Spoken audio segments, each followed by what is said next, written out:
அனைவருக்கும் வணக்கம். 2 நாளா நியூஸ்ல சைக்ளோன்ஸ் பெங்கால் பத்தி பார்த்துட்டு இருப்பீங்க. அந்த பெங்கால் வந்து நமக்கு பே ஆஃப் பெங்கால்ல ஆரிஜின் ஆகி சென்னை, பாண்டிச்சேரிக்கு இடையில வந்து கடக்க போறதா ஐஎம்டி சொல்லியிருக்காங்க. சரி. இது சம்பந்தமா இந்த சைக்ளோன், புயல் இத பத்தி கொஞ்சம் அடிப்படையான சில தகவல்கள நம்ம தெரிஞ்சுக்கலாம். அ சைக்ளோன் வந்து எப்படி சைக்ளோன்னா என்ன? சைக்ளோன் எப்படி ஃபார்ம் ஆகுது? பே ஆஃப் பெங்கால்ல அடிக்கடி ஃபார்ம் ஆகுறதுக்கான காரணம் என்ன?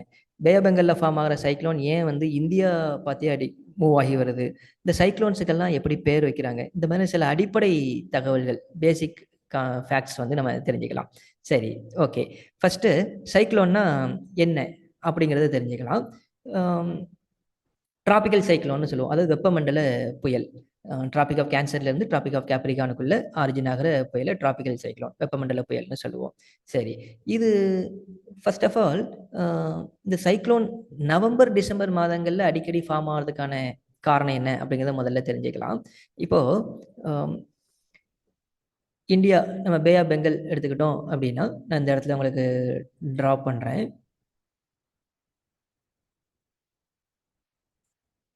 இப்போ சம்மர்லேயும் வந்து பார்த்தீங்கன்னா நமக்கு சைக்ளோன் ரேராக வர்றது உண்டு.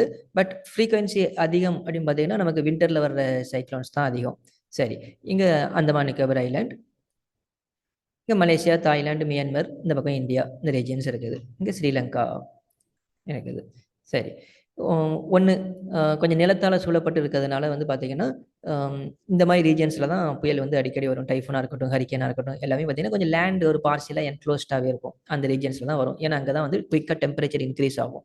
சரி, அப்போது இந்த நவம்பர், டிசம்பர் மாதத்தில் பார்த்தோன்னா இந்த லேண்டை விட இந்த வாட்டர் வந்து அதிகமாக டெம்பரேச்சர் ஹீட்டை வந்து ரீட்டைன் பண்ணும்.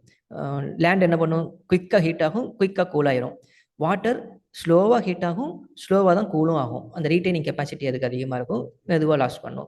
அப்போ இந்த வின்டர் சீசனில் பார்த்தீங்கன்னா சுற்றி இருக்கிற இந்த லேண்டில் வந்து ஹீட் குயிக்காக போய் சீக்கிரம் கூல் ஆயிரும். பட் இந்த வாட்டர் வந்து வாங்கின டெம்பரேச்சரை கொஞ்சம் ரீட்டைன் பண்ணி வச்சுருக்கோம்.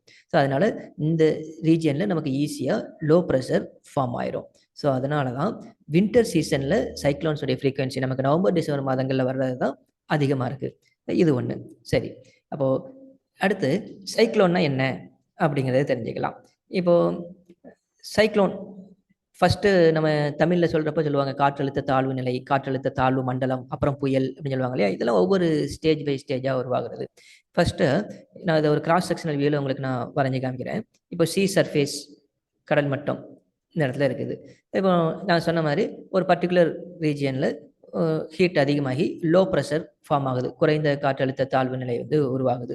அப்போ அந்த இடத்துல எவாபரேஷன் அதிகமாகும், கன்வெக்ஷன் வெப்பச்சலனம் உருவாகும். ஸோ இந்த இடத்துல ஆவியாகி மேலே போகும், மேலே போய் குளிர்றது க்ளவுட்ஸாக மேகமாக ஃபார்ம் ஆக ஆரம்பிக்கும். சரி, ஃபஸ்ட் இந்த டெம்பரேச்சர் இன்க்ரீஸ் ஆகி அந்த இடத்துல ஒரு லோ ப்ரெஷர், குறைந்த காற்றழுத்தம் உருவாகுது இல்லையா? இதை காற்றழுத்த தாழ்வு நிலை அப்படின்னு சொல்லுவோம். ஸோ இந்த வெப்பச்சலனம் உருவாகி இந்த மேகக்கூட்டங்கள் எல்லாம் உருவாகி அதிகமான எனர்ஜி வந்து இதுக்கு இந்த கன்வெக்ஷன் மூலமாக, இந்த ஆவியாதல் மூலமாக அதுக்கு கிடைச்சிக்கிட்டே இருக்கும். அப்போ இது ஒரு பெரிய ஜோனாக மாறுது. இதை காற்றழுத்த தாழ்வு மண்டலம் அப்படின்னு சொல்லுவோம். இது ஒரு மண்டலமாக மாறுது. சரி, இப்போ இந்த நிலத்தில் இருக்கக்கூடிய ஹை ப்ரெஷர், ஏன்னா இந்த இடத்துல லோ ப்ரெஷர் இருக்கும், சுற்றி இருக்க ஏரியாவில் அதை விட அதிகமான ஹை ப்ரெஷர் ஃபார்ம் ஆகிருக்கும். அந்த ஹை ப்ரெஷர்லேருந்து விண்ட் என்ன ஆகும்? லோ ப்ரெஷர் பார்த்து எப்போ மூவ் ஆகி வரும். ஓகே, அப்போ இந்த இடத்துக்கு மூவ் ஆகி வர்ற விண்டு இந்த லோ ப்ரெஷரை ஃபில் பண்ணுறதுக்காக வரும். அப்படி வர்றப்போ கோரியாலிஸ் ஃபோர்ஸ்ன்னு சொல்லுவோம். எர்த்து வந்து ரொட்டேட் ஆகிட்டு இருக்கிறதுனால எர்த்தில் மூவ் ஆகிற விண்டு வந்து ஒரு பர்டிகுலர் டைரக்ஷனுக்கு திரும்பிடும், அது போக வேண்டிய டைரக்ஷனை விட்டுட்டு.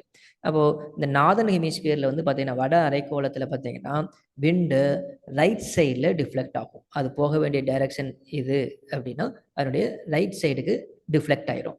சரி, கோரியாலிஸ் ஃபோர்ஸ் பற்றி தனியாக ஒரு அதுக்கு கான்செப்ட், அது எப்படிங்கிறது தனியாக பார்க்கலாம். இப்போதைக்கு இதை தெரிஞ்சவங்க நார்தன் ஹெமிஸ்பியரில் விண்டு ரைட் சைடு டிஃப்ளெக்ஷன் இருக்கும். அப்போ இப்படி வர வேண்டிய விண்டு இந்த சென்டருக்கு வராமல் என்ன ஆகும் அப்படின்னா ஒரு சைடாக டிஃப்ளெக்ட் ஆயிரும். இந்த பக்கம் டிஃப்ளெக்ட் ஆகுதுன்னு வச்சுக்கோங்க. அப்போது என்ன ஆக ஆரம்பிக்கும்? ஒரு சைடாக இது ரொட்டேட் ஆக ஆரம்பிச்சிடும். இன்னும் தெளிவாக இதை இன்னொரு படம் மூலமாக விளக்கணும் அப்படின்னா ப்ரெஷர் லைன் எடுத்துக்கோங்க. இப்போ மேலேருந்து சேட்டலைட் வியூவில் பார்க்குறோன்னு வைங்க. நீங்கள் சேட்டலைட் இமேஜில் பார்த்தீங்கன்னா தெரியும், பெரிய மேகக்கூட்டமாக இருக்கும், சென்டரில் மட்டும் கருப்பாக அந்த ஐ தெரியும், புயல் கண்ணுன்னு சொல்லுவோம்.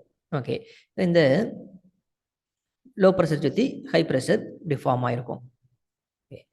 இப்போ இந்த ஹை ப்ரெஷர் சுற்றி இருக்க ஹை ப்ரெஷர்லேருந்து சென்டரில் இருக்கிற லோ ப்ரெஷருக்கு விண்டு மூவ் ஆகி வரணும்.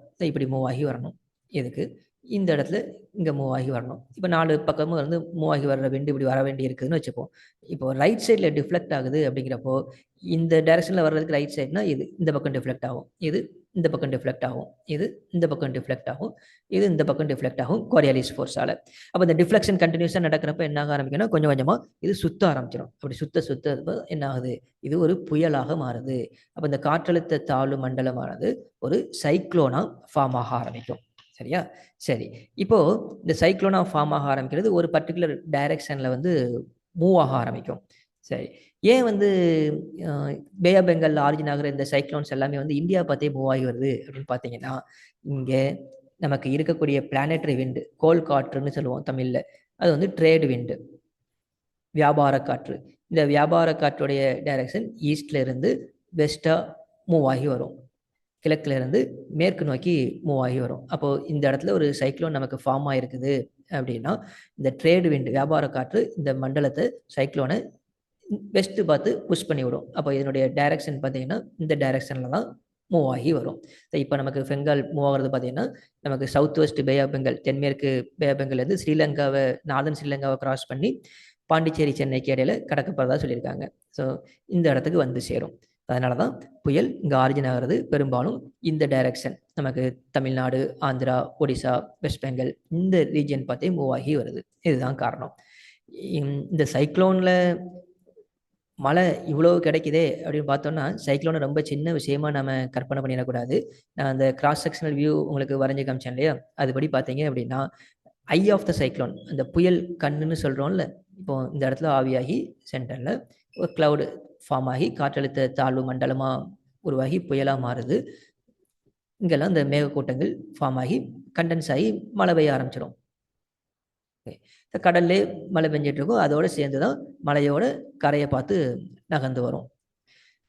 அதனுடைய இன்டென்சிட்டி இருக்கிற வரைக்கும் அது அதிகமான மழை இருந்துக்கிட்டே இருக்கும். அப்போ இந்த சென்டரில் இருக்கக்கூடிய இந்த ஐ, இதுதான் புயல் கண்ணுன்னு சொல்லுவோம், ஐ ஆஃப் த சைக்ளோன்.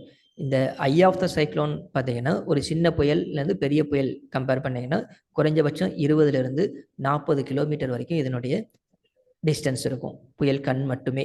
அப்போது இந்த டயாமீட்டர் பார்த்தீங்கன்னா இந்த எண்ட்லேருந்து இந்த எண்டு பார்த்தீங்கன்னா ஒரு சின்ன சைக்ளோன்லேருந்து பெரிய சைக்ளோன்னு பார்த்தோம்னா குறைஞ்சபட்சம் 300லேருந்து 1000 கிலோமீட்டர் வரைக்கும் இருக்கும். அப்போ ஒரு சைக்ளோனுடைய சைஸ் எவ்வளோ பெருசு இருக்குன்னு கற்பனை பண்ணிக்கோங்க. அப்போது பாண்டிச்சேரிக்கும் சென்னைக்கும் இடையில சைக்ளோன் கடக்குது அப்படின்னா மழை பாண்டிச்சேரி சென்னைக்கு இடையில மட்டும் இருக்காது, அங்கிருந்து நூற்றுக்கணக்கான கிலோமீட்டருக்கு வடக்கையும் தெற்கையும் மழை இருக்கும். இந்த பக்கம் பார்த்தீங்கன்னா நெல்லூர் வரைக்கும் மழை இருக்கலாம், இந்த பக்கம் நாகப்பட்டினம் வரைக்கும் மழை இருக்கலாம். அந்த அளவுக்கு இந்த சைக்ளோனுடைய சைஸ் டயாமீட்டர் வந்து பெருசாக இருக்கும். சரி, இந்த சைக்ளோனுக்கு பெங்கால்னு பேர் வச்சது யாரு பார்த்தீங்கன்னா சவுதி அரேபியா பேர் வச்சிருக்காங்க. இந்த பேர் வைக்கிற மெம்பர்ஸில் வந்து யாரெல்லாம் இருக்காங்க அப்படின்னா Indian Ocean tropical cyclone, WMO world meteorological ஆர்கனைசேஷனுடைய மெம்பர்ஸ் சிலர் இருக்காங்க. அதில் 13 நாடுகள் இருக்குது.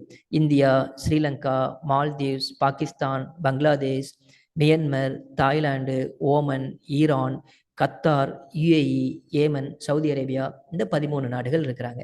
இவங்க வைக்கிற நேம்ஸ் தான் கண்ட்ரியோடைய ஆல்ஃபபெட்டிக்கல் ஆர்டரில் அடுத்தடுத்து வர்ற சைக்ளோன்ஸுக்கு அந்த கண்ட்ரிஸ் கொடுத்த நேமை நம்ம வச்சுட்டு இருக்கிறோம்.